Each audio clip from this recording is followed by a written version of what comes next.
Pendengar akan kita simak Manjada Wajada.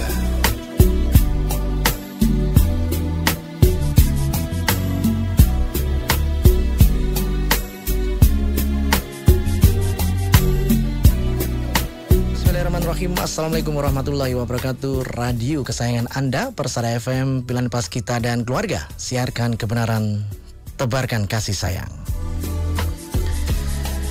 Baik pendengar, bagaimana kabar Anda pada kesempatan pagi hari ini? Kami harapkan yang terbaik untuk kita semua tentunya ya. Semoga dengan bermodalkan nikmat iman, nikmat Islam, kesehatan dan kesempatan, aktivitas kita semua bisa diridhoi oleh Allah Subhanahu wa taala. Terutama bagi Anda yang sedang sibuk beraktivitas di kala pagi hari ini, semoga juga bisa menyemangati siaran unggulan kami dalam program Manjada Wajada. Dan narasumber yang sudah hadir saat ini nanti dapat kita gali motivasi dan bisa saja nanti akan kita jadikan teladan ya untuk kita bersama. Ada Bapak atau Mas ini Suhailah Al-Huda. Assalamualaikum warahmatullahi wabarakatuh. Waalaikumsalam warahmatullahi wabarakatuh. Ya. Bagaimana kabar pagi ini Mas?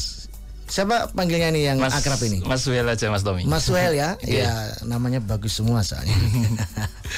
Baik Mas Suhel, apa kesibukan akhir-akhir ini? Tapi ini nggak sibuk ya, bisa datang sini? Enggak. Oke, harus ada waktu lah untuk Persada FM. Iya. Untuk saudara kita semua ya. Nanti saling berbagi itu penting ya.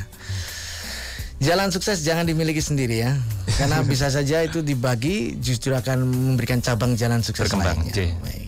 Ya nanti pemirsa ya bisa bergabung bersama kami. Silahkan di line telepon 02716381123, SMS ataupun di WA di 081393809000. Baik Mas Wel, ini kalau dari data yang saya pegang tim arsitek gedung pusat MTA.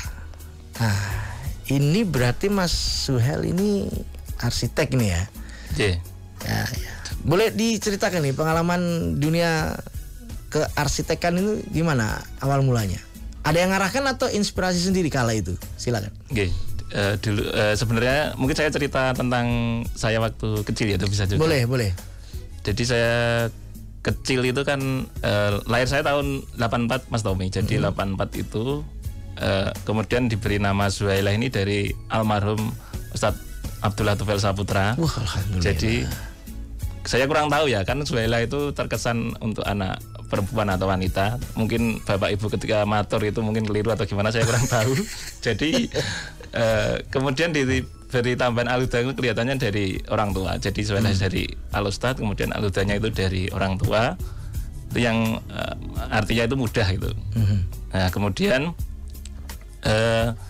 setelah itu waktu usia 2 tahun itu ibu itu pergi ke Arab, artinya jadi TKI karena kondisi zaman dulu itu ekonomi lagi susah mungkin. Akhirnya saya ditinggal waktu kecil, dititipkan oleh Simbah sampai mungkin sekitar 6 atau 8 tahun itu hidup sama Simbah.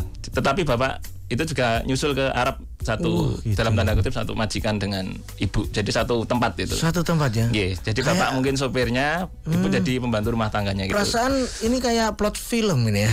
Kayak gitu. Nah waktu pas dulu kan waktu saya tinggalkan lahirnya di, kalau cabang itu kan cabang Mojogedang 1. Saya di Munggur lah kalau terkenalnya itu. Jadi dulu dekat dengan cabang majelis yang lama, majelis yang sekarang jadi Taman Kanak-kanak MTA itu yang dekat situ. Nah kemudian zaman dulu kan belum ada listrik.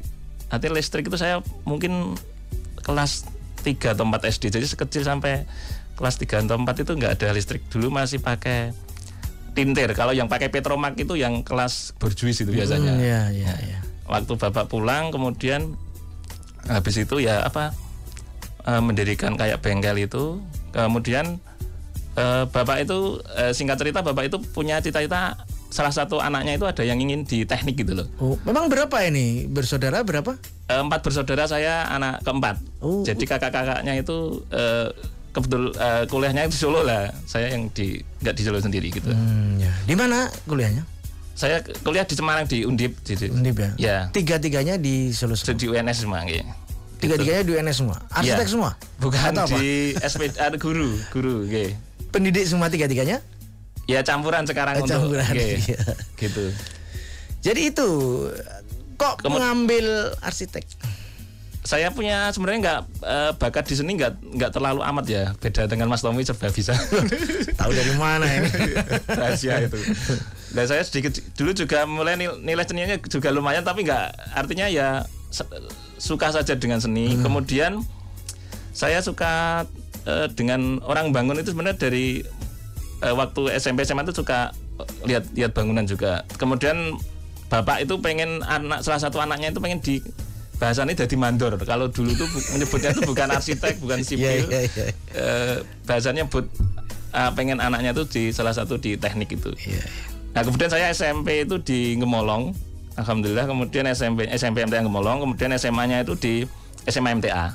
Nah, saya ingat waktu SMA MTA itu waktu kelas 3 kalau nggak salah, Ustadz Boran itu menyebutkan misalkan si A nanti jadi dokter, si B jadi apa lah, nyebut Suhel itu jadi arsitek di situ. Siapa itu kok bisa ada acara itu? Itu ada kayak semacam ya waktu pelajaran agama. Padahal pelajaran agama ya? Iya, jadi semacam kayak doa, mungkin saya aminkan ya, ada malaikat yang mengaminkan, jadi salah satunya itu mungkin bisa juga. Nah, ini sebagai pelajaran untuk kita bersama nih ya pendengar ya, bahwa ucapan-ucapan kita itu bisa saja doa. Kita nggak tahu loh ya itu yang mana yang akan jadi betul di kelak kemudian hari ya. Nggih, Mas Tommy. Jagalah lisan kita benar-benar kalau begitu ini ya, jangan sampai mengucapkan yang nanti merugikan kita sendiri. Jadi waktu dikatakan arsitek gitu ya, apa perasaan saat itu? Ya merasa mungkin, gimana? Ya ada mungkin seperti biasa ya, karena kita belum tahu masa depannya. Karena mungkin ya, wah, apa aku jadi arsitek beneran ya, kayak gitu semacam sekilas, tapi habis itu lupa sendiri karena target saya itu kalau nggak masuk di arsitek juga masuk di sipil itu. Jadi seperti itu. Pilihan saya waktu MPTN itu dua itu waktu dulu itu. Kalau arsitek itu belajarnya gimana? Gambar-gambar atau gimana? Apa harus matematikanya kuat juga atau gimana? Kalau arsitek itu sebenarnya matematika juga kuat di awal, di semester awal. Fisika. Jadi kayak semacam dasarnya itu ya? Iya sama. Cuma nanti kalau sudah penjurusan lebih ke semester ke 3, 4 seterusnya itu yang kuat di perhitungan kan di sipilnya. Kalau di arsitek itu lebih ke campuran ke seninya itu. Art ya. Ya. Jadi ada pelajaran-pelajaran artinya termasuk perilaku manusia itu nanti dipelajari di arsitek. Oh ya. Faktor-faktor itu. Jadi bisa saya katakan arsitek itu kasih plot awal, kemudian seninya masuk. Tolong ini gambar ini bisa dibangun nggak ke teknik sipil? Ya, jadi semacam mainnya itu tetap idenya itu di arsitek, nanti sipil yang pusing. Biasanya kan wah, ini nggak bisa Pak, ambruk nanti. Termasuk itu mereka yang itu ya. Nanti bentroknya itu di situ. Dia nggak bisa karena kayak ini nggak mungkin kebangun Mas, tapi arsitek biasanya saling bahasane Jawa ini ngeyel. Saya nangkep ini macam orang marketing sama orang akuntansi. Kayak gitu bisa. Marketing mau ngeluarin duit, orang akuntansi nahan duit. Ya gitu. Ya. Oh, jadi arsitek itu titik beratnya di situ. Tapi harus bisa gambar tangan sendiri. Kalau sekarang bisa gambar nggak pakai tangan ya? Sekarang kalau dulu gimana? Harus tangan sendiri ya? Kalau semester 4 semester awal itu masih tangan, termasuk akhir juga pakai tangan. Karena sekarang kan apalagi yang sekarang ada AI itu jadi bahaya. Artinya setiap harus ada bakat lah, artinya minimal harus punya bakat tangan itu minimal sudah ada itu. Kan itu kan bicara seni juga. Jadi kalau yang di ITB atau di mana itu malah masuknya kadang jurusan seni. Beda. Kalau di Jepang itu malah masuk ke sipil, ke perhitungan, karena kan sana banyak gempa-gempa. Jadi di sana itu lebih banyak ke perhitungan itu. Banyak gempa. Ini kayak itu potensial ini bangsa fasanya di sana. Karena habis dibangun 5 tahun gempa bangun lagi. Jadi kalau di Jepang itu pelajaran itu banyak yang kayak mekanika teknik itu. Oke. Gitu. Berapa tahun ditempuh itu arsitek? Rata-rata ya 4 tahun lah, 4 tahun sampai 4,5 itu. Itu kan. Di situ flat aja apa ada peristiwa penting? Dulu saya waktu kuliah ya terus terang kan ekonomi keluarga juga kurang mapan ya zaman dulu ya, terus terang kan ya, ini bapak ibu sudah meninggal semua kan, dulu itu punya hutang banyak lah bahasanya itu, karena jadi saya bahasanya kalau kuliah itu nekat lah. Dulu di Tembalang kalau namanya dulu itu yang itu namanya Pionir 21 itu di situ dihuni oleh mahasiswa rata-rata dari SMA MTA yang dulu mengajinya itu di Semarang 1, di Semarang Barat itu. Nah di situ ya rata-rata orang bahasanya itu kaum duafa lah. Jadi kaum marginal. Rumahnya itu kalau nggak salah dulu tahun 2002 saya masuk itu sewanya per tahun itu hanya 4,5. Jadi 4,5 itu disekat pakai triplek. Rumah-rumahnya itu rumah itu. Jadi kamarnya itu hanya 2 kali 3, itu diisi 3 orangan, 2 atau 3 orang itu. Deskripsi itu kok mirip saya ya. Ya kayak gitu, tapi dari situ penuh kenangan di Pionir 21 itu, karena waktu itu kan yang punya motor itu malah nggak ada ya mungkin. Jadi kalau ngaji ke Semarang Barat kan jauh, sekitar 20 sampai 25 kilo. Itu harus nunggu teman-temannya pulang kuliah semua kumpul, kita nyewa anggota, naik anggota bersama, kemudian berangkat ngaji gitu. Dulu dari yang ngajar dulu Ustadz Wahyul ya. Ya. Jadi itu perjuangan dalam menempa ilmu kearsitekan ya itu. Arsitek itu sendiri satu itu aja? Apa ada cabang-cabangnya? Kalau arsitek satu nanti biasanya waktu TA itu ada single building ataupun landscape itu maksudnya gitu. Karena kalau yang jurusan lain kan sipil itu juga cuma yang kawasan makro yang namanya planologi, perencanaan wilayah kota itu masuk ke lebih makro lagi itu, lebih makro, bukan single building. Enak itu ya, tinggal cuma itu peluangnya agak berat kalau untuk bekerja kan harus dia kalau itu menuangkan idealisme ya silakan diwujudkan ke bawah gitu. Ya. Kemudian lulus nih ya, lulus ya. Tahun berapa itu? 2007 ya, 2007 ya. Langsung dapat kerjaan atau masih nyari-nyari atau gimana? Nganggur 3 bulan lebih, jadi saya sampai rumah nganggur. Itu refreshing itu nggak nganggur lah itu. Karena posisi kan saya dari desa tahun 2007 itu arsitek itu di desa Munggur itu ya. Artinya di desa pedalaman biasanya kan nggak kenal. Orang itu kenalnya itu kan mandor ataupun tukang, kepala tukang. Tapi yang namanya arsitek itu agak arsitek mungkin ya arsitek kan bahasanya. Kalau di situ kan praktisi ya, bukan akademisi. Ya gitu. Praktisi, makanya mandor. Mandor. Kemudian saya awalnya juga mandor, jadi diikutkan mandor itu ikut kerja orang, jadi pokoknya serba bantu apapun siap gitu, gambar kecil-kecil. Awal-awal kan ya. Iya kayak gitu. Itu ikut siapa itu? Ikut warga Celep kalau nggak salah itu waktu itu juga intinya door to door gitu. Jadi berapapun bahasanya sudah bisa untuk makan sarapan itu sudah alhamdulillah itu. Yang Jawa ini ngenger gitu. Ya ngenger. Bener Mas Tommy. Orang lapangan juga. Saya besar di lapangan. Saya juga jadi saya itu besarnya itu malah di lapangan, enggak di studio, enggak di kantor itu. Iya. Itu dapat pekerjaan pertama, hasil karya sendiri, terus dibayar. Jeda berapa tahun dari kelulusan? Itu sebenarnya nggak jauh juga sih. Cuma kan dulu bahasanya kita nggak menerapkan standar gaji atau biaya ya, artinya bayar benar. Cuma yang penting bisa untuk hidup gitu aja. Bukan yang penting bisa menghasilkan, itu sudah kebanggaan. Karena ya waktu kuliah sebenarnya juga ikut semacam kerja-kerja sampingan juga pernah, jadi cleaning service pernah, kemudian pernah lama itu di majalah Respon saya lama, mungkin 2 atau 3 tahun di majalah Respon. Kemudian jual kaos dan lain sebagainya juga seperti itu. Teman-teman satu asrama yang namanya Asrama Pionir 21 rata juga kerja sampingan, ada yang ngeles dan lain sebagainya gitu, Mas Tommy. Kemudian tadi ya habis lulus kemudian kerja itu ya seneng. Kemudian pada tahun 2008 kalau nggak salah itu ada panggilan, kan dulu ngajinya itu di Kemlayan. Kemlayan itu kan waktu Ahad pagi karena sudah nggak muat, kemudian ada protes. 2008 ya? 2000 atau 2008 ya, sekitar itu ya kelihatannya. 2008, ya. Saya 2008 masih ngerasakan di Kemlayan saya. Kemlayan ya, kelihatannya itu. Kemudian ada panggilan, ada himbauan untuk dikumpulkan semua tim teknik dari MTA semuanya untuk berkumpul di majelis yang Semanggi. Kemudian saya termasuk yang dipanggil salah satunya. Nah gitu, kemudian pas di situ kan juga banyak sekali ketemu tim teknik yang lainnya. Saya sebenarnya agak minder karena saya baru lulus. Kemudian yang di sana kan ada yang dosen, kemudian dari UNS juga banyak. Ya rata-rata sudah pengalaman banyak lah. Saya agak down sendiri. Saya karena masih muda, dulu paling muda sendiri. Kemudian saya newbie gitu.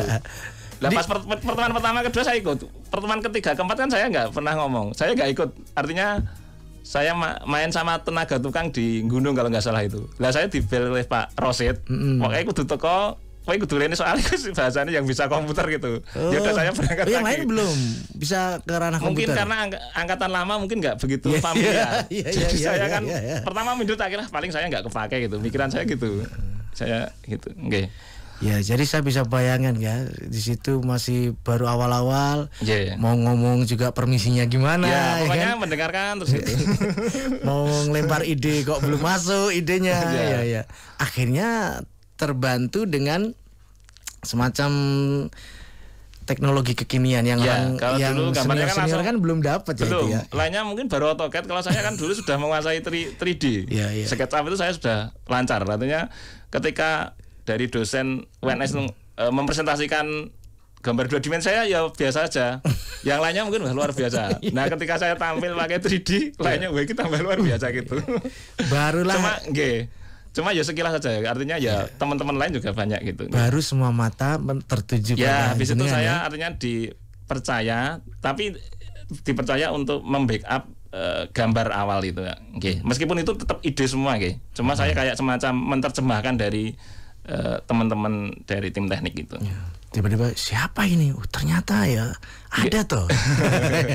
Ya kayak gitu Iya. Wah, luar biasa ini ya. Ya memang pertama-tama ada pemeluncuran nggak ya waktu itu? Enggak juga kalau di majelis. Nggak ada ya, nggak model ya. Cuma dulu kan awalnya tanah yang mau dibangun gedung itu kan banyak Mas Tommy. Ada pengajuan di Mahkamah Haji, ada yang di Mojosongo yang jalur tikungan itu, yang bahasanya kandang sapi ya itu. Kemudian ada yang di Ceket, TPA Putri Cempo itu juga luas, cuma agak lereng-lereng itu. Jadi yang dilibatkan untuk pertama kali setelah tadi ketemu pertemuan itu gedung apa kalau di MTA ini? Kalau di majelis tetap Mangkunegaran itu. Mangkunegaran ini ya, yang gedung pusat ini ya. Gedung pusat itu. Apa? Bagian apa? Apa yang gambar? Saya gambar dari nol, dari keseluruhan ini ya? Ya, cuma itu tetap kita diskusi ya. Artinya saya dengan Insinyur Ja'far yang CPR, kemudian itu Pak Ja'far sering main ke rumah saya untuk bahas gedung karena beliau angkatan dia sudah lama, jadi saya yang menerjemahkan masa bangunan kemudian konsepnya itu. Kemudian kan itu juga banyak ide dari Pak Turmudi dari Semarang, kemudian dari dosen-dosen UNS kan banyak, almarhum Pak Asrori, Pak Agung dan lain sebagainya itu juga punya ide lah nanti disatukan. Termasuk dari user dari yayasan kan juga meminta ruangan begini-begini. Nah ya, traffic ide kan pasti tinggi di situ ya.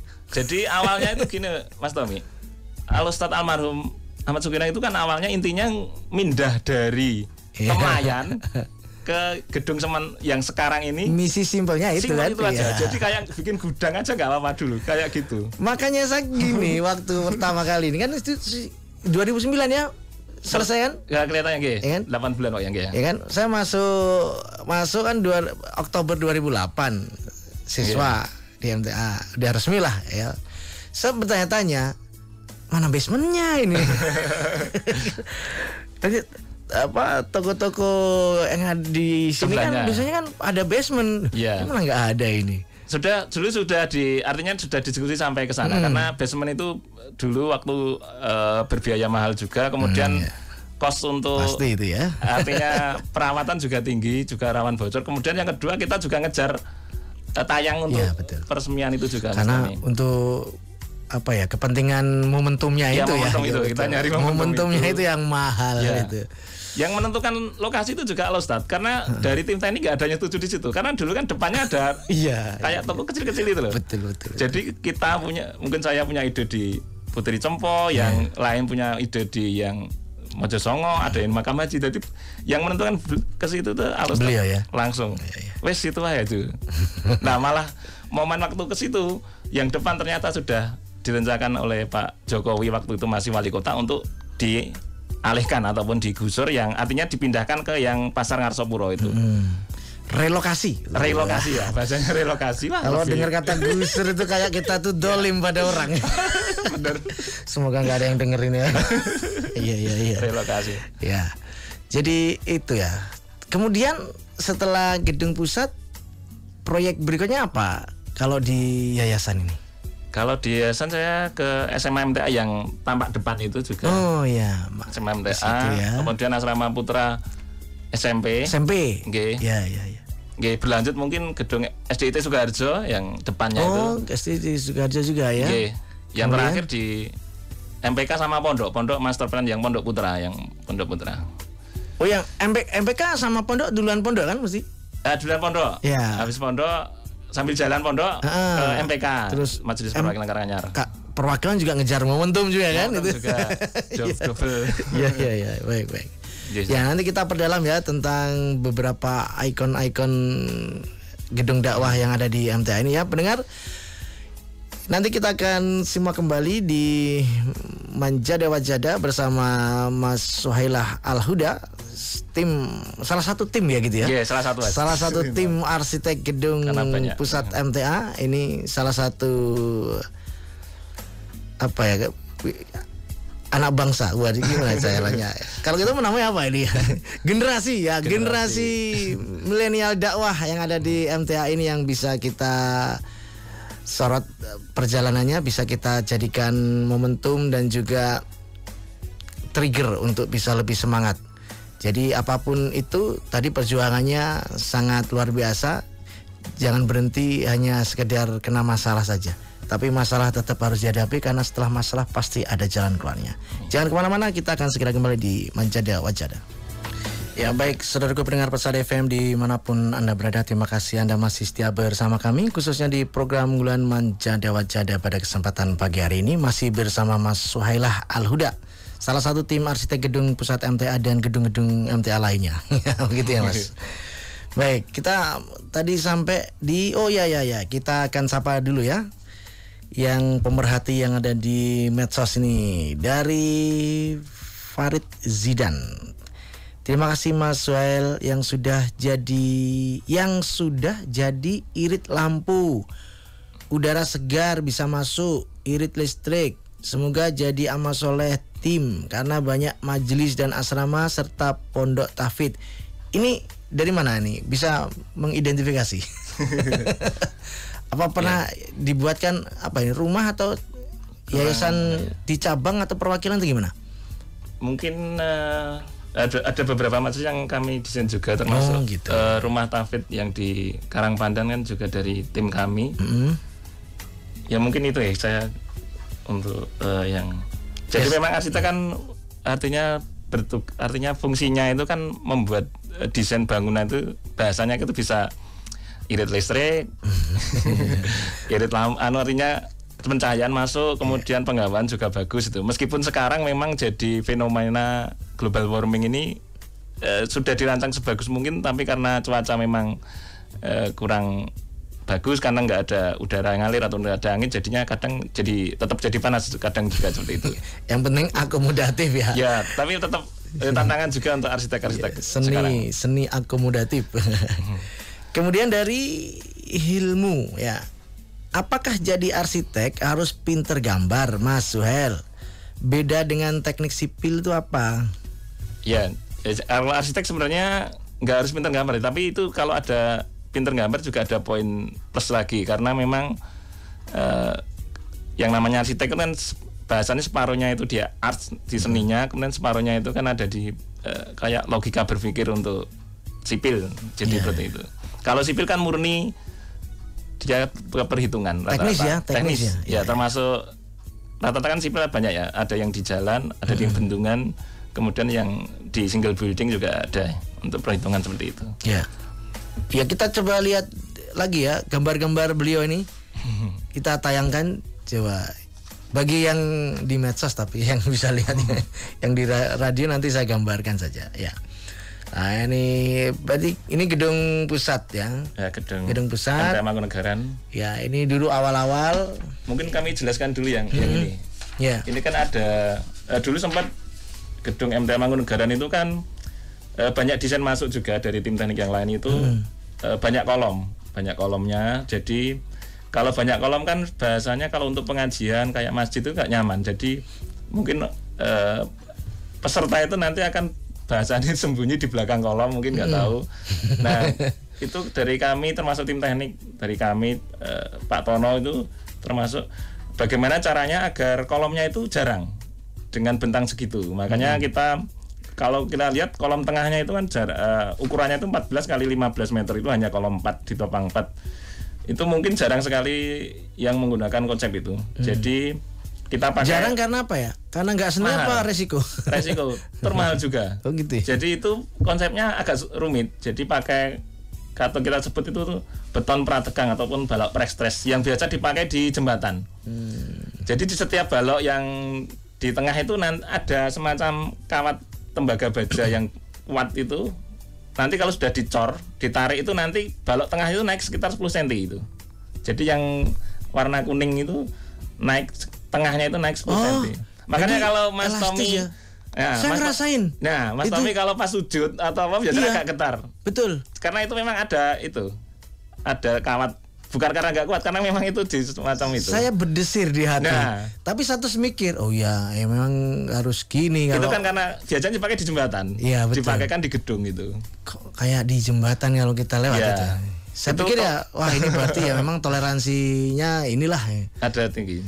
Jadi kayak dengan bentang 14 meter sekali 15 hanya 4 kolom bertingkat itu. Tapi kan, sensasinya tetap kayak ada gempa. Gempa ringan gitu. Itu tapi itu betonnya mutu kuat itu. Betonnya itu kan untuk pengecoran yang di gedung Mangkunegaran, platnya sama baloknya itu K400 sama K450. Padahal landasan bandara itu hanya K350.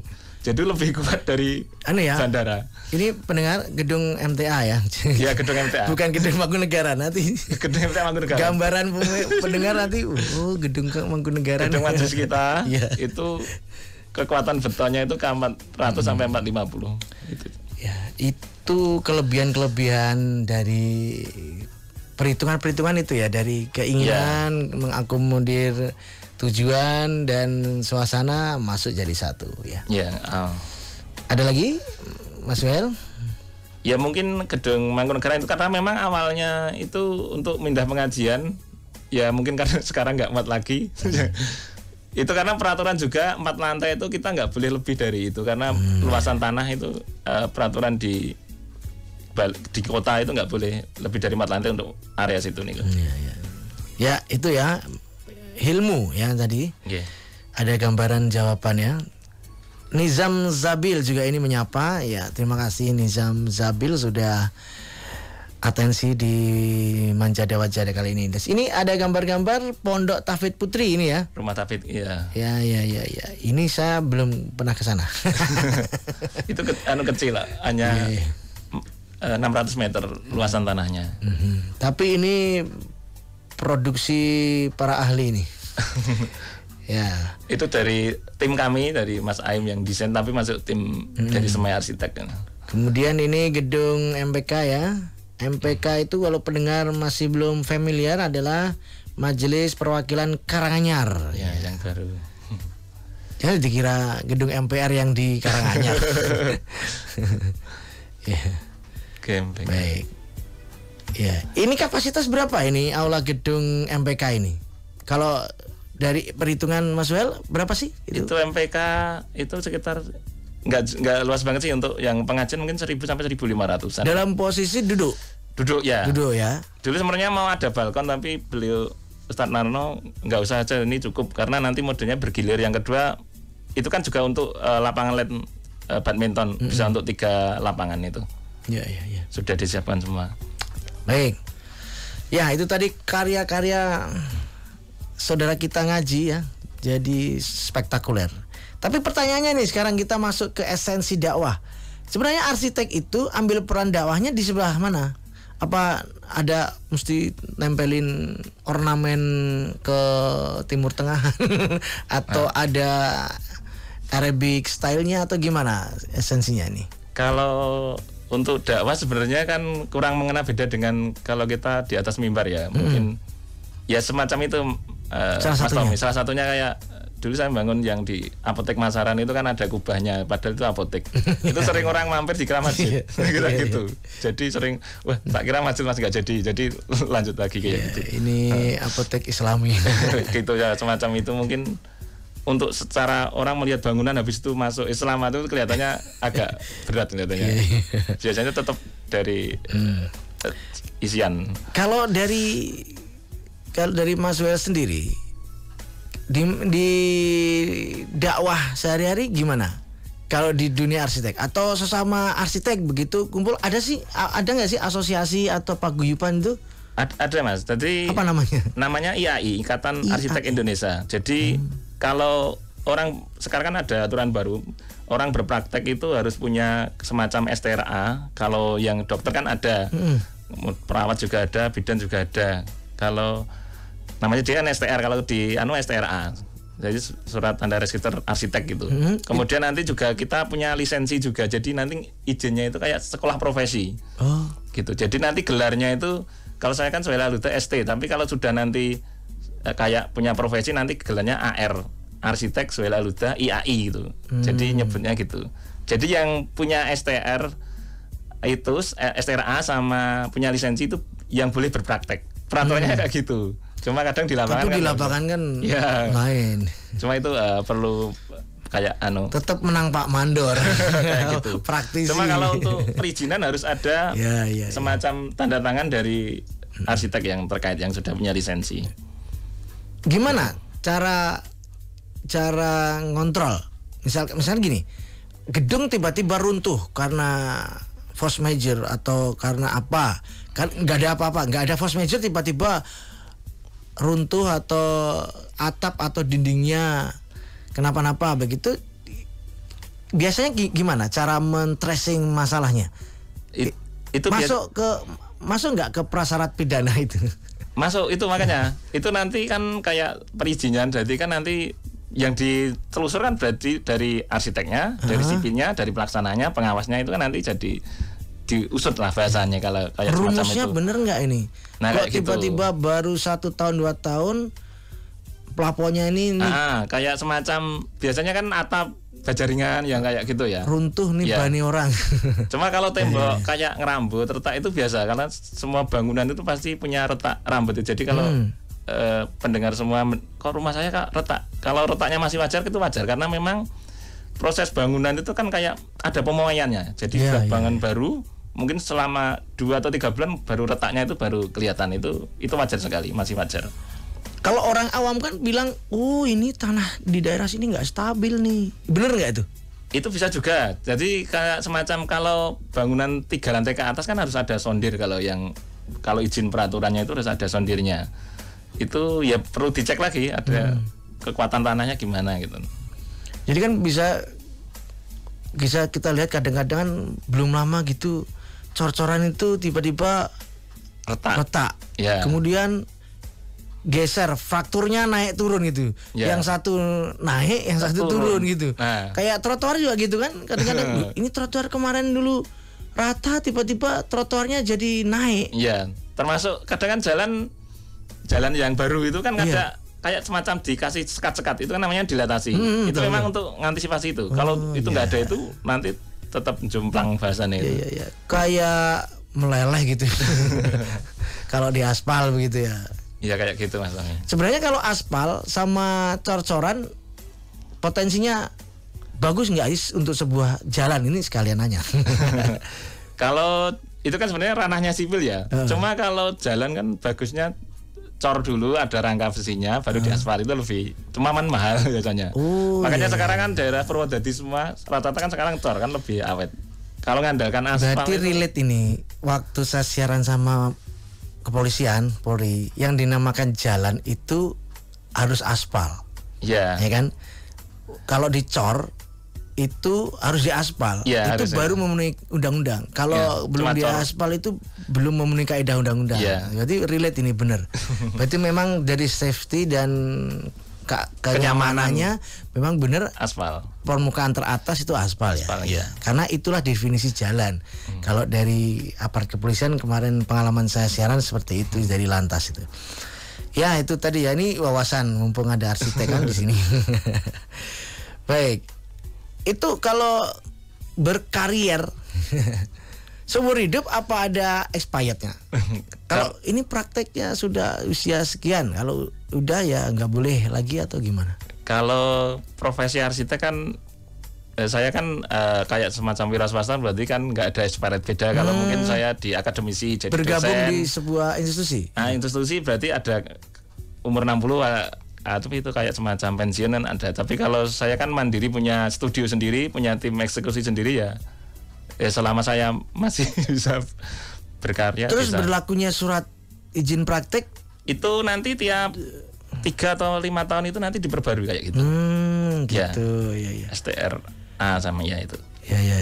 Itu masih digodok juga karena kan sekarang jadi pertentangan, kebetulan ketua IAI Jateng itu teman saya waktu kuliah. Jadi saya sempat usul juga kan, lisensi itu hanya berlaku di wilayah Jawa Tengah. Jadi izin saya nanti dilakukan untuk di Jawa Timur nggak bisa. Jadi sempat kita protes dari tim. Kayak ada kan zonasi gitu ya. Ya itu mungkin untuk melindungi arsitek lokal, cuma itu kan mempersulit arsitek kan. Iya. Ya kayak gitu. Jadi kalau bisa kayak SIM ya, satu kayak, izin bisa digunakan untuk di mana provinsi mana. Itu di dunia arsitek baru agak itu kelihatannya mengamankan itu potensi daerah ini, biar yang kuat tidak kemana-mana, yang lemah dapat kejatah itu. Mungkin loh ya. Ya. Jadi itulah dunia arsitek ya. Tapi seni-seni tetap berkembang. Seni arsitek itu berkembangnya berapa tahun sekali? Kalau seni kan sebenarnya sama ya Mas, seperti berpakaian ya. Mungkin zaman jadul modelnya gini, nanti akan berputar terus. Saya kira berputar sama ya prinsipnya ya. Iya, prinsipnya hampir sama. Itulah seni. Pada titik tertentu pasti dia akan kayak dikangenin lagi tuh, muncul generasi yang kemarin nggak ngalamin ini kayak baru lagi. Baru nih padahal sudah yang lalu kan. Cuma kadang ada yang berpikiran ataupun punya konsep kayak yang model klasik atau modern itu tidak akan lekang oleh waktu. Seperti mungkin waktu membangun MPK itu kan, gimana membangun gedung MPK yang di Karanganyar itu, meskipun nanti waktu berjalan, tapi ini sudah masih stylenya seperti inilah, sudah punya gitu, style gitu. Ya gitu. Baik Mas Well, ini di penghujung ini. Sekarang kita minta perspektif Mas Well ini ya. Untuk memberikan kalimat-kalimat motivasi bagi pendengar, khususnya generasi muda yang sekarang masih kuliah ataupun yang sudah lulus tapi masih belum menentukan sikapnya, ataupun yang persiapan mau lulus SMA mau ngambil apa. Gitu, silakan Mas Well. Ya kalau sebenarnya saya mengalir ya sama kehidupan kami sebenarnya saya sendiri. Jadi kalau dari saya pribadi, apa yang saya alami, mungkin yang pertama itu harus punya keyakinan dulu. Jadi ketika kita punya cita-cita, maka kita harus punya keyakinan kuat bahwa pasti Allah itu akan mengabulkan apa yang kita inginkan. Jadi keyakinan itu harus kita pegang dulu.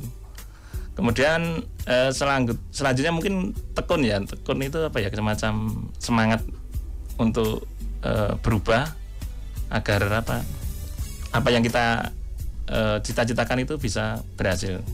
Kemudian selanjutnya bisa konsisten juga. Konsisten itu ya terus menerus agar ya itu intinya tujuan kita itu kan setiap orang punya visi misi lah. Mungkin saya punya visi ini harus bisa itu. Jadi saya dulu ingat waktu jualan oli itu, sampai olinya itu diambil karena nggak bisa bayar tagihan. Saya itu langsung wah, saya harus sukses, saya semacam itu. Jadi punya cita-cita dalam hati, aku kudu sukses gitu dari waktu dulu itu. Iya, harus itu memperbaiki keadaan ya. Iya, okay. Baik. Ini nyusul harusnya di depan tadi nih. Putra putri berapa sekarang? Putra putri alhamdulillah 3, baru 3 lah. Okay. Yang nomor 1 putra putri usia sekarang 2012 sih. Nggih. 11 tahun ya. Oh iya Mak. Belum ada yang kuliah berarti ya? Belum, masih kecil. Yang nomor 2 di usia apa? Yang satu kelas 5, yang kedua kelas 1, yang selanjutnya baru 3 tahun. Oh iya. Baik. Ini kedudukan tempat tinggal di? Saya sekarang di Tawangmangu. Jadi ngajinya di Tawangmangu 2 di Plumbon, dekat rumah Siri wisata itu. Tawangmangu, makanya terpelihara ya jiwa dan raganya. Enggak juga. Fresh air. Baik, sekarang saya minta untuk kasih statement. Mendengar Manjada Wajada, apa makna itu bagi seorang Mas Suhail? Apa ya Manjada Wajada bersungguh-sungguh? Ya tadi ya mungkin yang perlu kita pegang sebagai terutama anak muda itu keyakinan, kemudian kerja keras, kemudian totalitas, dan yang selanjutnya adalah konsisten itu. Ya mungkin itu. Jadi keyakinan, kita yakin dulu bahwa apa yang kita cita-citakan berhasil, kemudian kerja keras, kemudian yang selanjutnya totalitas, yang selanjutnya konsisten, artinya terus menerus itu. Ya mungkin itu dari sederhana saja. Dan yang kedua, jangan sampai hal dunia itu melupakan akhirat. Makanya moto yang kami sematkan kan kami punya 2 studio ya, studio Semai Arsitek itu di perencanaannya, kemudian rekonstruksi itu di pelaksanaannya. Jadi saya itu tidak hanya di perencanaan tapi juga eksekusi di lapangan. Itu artinya kerja itu cuman selingan selagi nunggu waktu sholat. Itu karena bagaimanapun juga banyak tenaga tukang pada umumnya itu kan rata-rata waktu sholat ataupun sholat itu sholat itu apa orang menghasilkan duit. Makanya ketika saya bikin kaos ataupun kaos tukang itu pasti ada nasihat-nasihat yang di belakangnya biar untuk mengingatkan. Ada tulisannya ya? Iya, kayak itu. Kayak gitu. Jadi kerja itu cuma sambilan selagi menunggu waktu sholat. Lah mungkin kaos selanjutnya bahwa kerja pagi sampai sore itu akan menggugurkan apa itu dosa-dosa orang yang bekerja, itu biasanya kayak gitu. Jadi semacam nasihat setiap anu. Ya, itu mengena. Biasanya orang sedang merenung itu, dapat tulisan itu. Gitu kayak gitu. Jangan sampai gila dunia lupa akhiratnya.